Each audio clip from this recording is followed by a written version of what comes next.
साथियों, मेरी ये रचना राजस्थान के वीर शिरोमणि वीर साहसी पराक्रमी शासक राणा सांगा के ऊपर है, जो राजस्थान के नहीं अपितु पूरे भारत के सिरमौर हैं, जिनकी वीरता की गाथा, जिनके अदम्य साहस की गाथा इतिहासों में वर्णित है और जिनके द्वारा किए गए युद्धों से भारतवर्ष का हर बच्चा बच्चा वाकिफ है।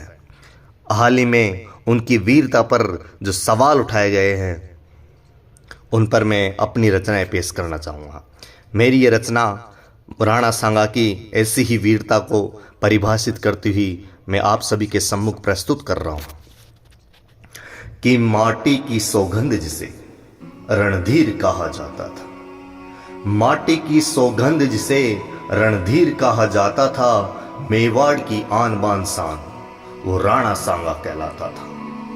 शत्रु कंपित होते थे, शत्रु कंपित होते थे जिसका नाम सुनकर, और मुगल भी कांपते थे जिसकी तलवार चुनकर।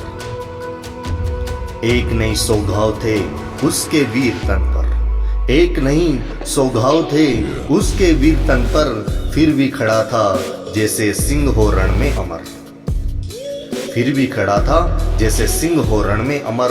हाथ कटे आंख गई पर हिम्मत ना हारी, हाथ कटे आंख गई पर हिम्मत ना हारी, और रणभूमि में चमकी थी उसकी तलवार निराली। बाबर भी थर्राया था उस महायोद्धा की हुंकार से, बाबर भी थर्राया था उस महायोद्धा की हुंकार से, लेकिन कुटिल चालों ने छीना उसे छल के वार से।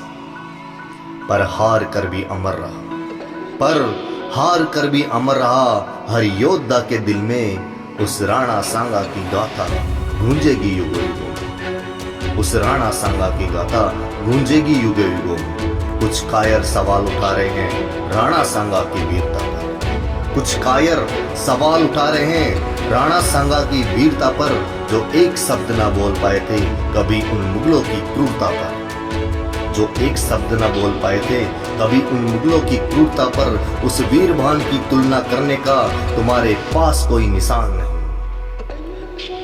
उस वीरभान की तुलना करने का तुम्हारे पास कोई निशान नहीं। और रत्ती भर भी ओढ़ करे राणा की, अभी जन्मा ऐसा कोई इंसान नहीं, अभी जन्मा ऐसा कोई इंसान नहीं। जय जय राजस्थान, जय राणा सांगा।